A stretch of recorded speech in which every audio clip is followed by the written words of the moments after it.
Hello, my name is Danielle. I am currently in sixth form, and last year I met Miss Thompson. No, I was doing quite a few evening classes, so when I heard that I was going to start doing Spanish evening classes, it was not the news that I wanted to hear. But then when I finally went to her class, it was absolutely different from what I expected. So she's Christian, so she starts off with devotion, and if she can't do devotion, she'll do like prayer or something.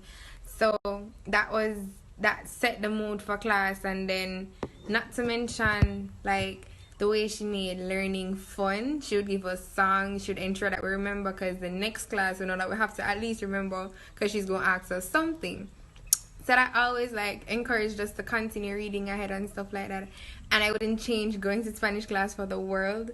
I passed my subject thanks to Miss Thompson, and basically it was one of the greatest evening classes I've ever been to. I remember the Sunday before exams, we were down Little London, and that's where she used to work. So we were down there having class, just like refreshing, just the nerves and whatever the Sunday before.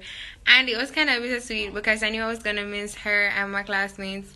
I had enjoyed the months that I was doing class, and if she could teach like Spanish Cape, chances are I would do it again, because her classes were absolutely great.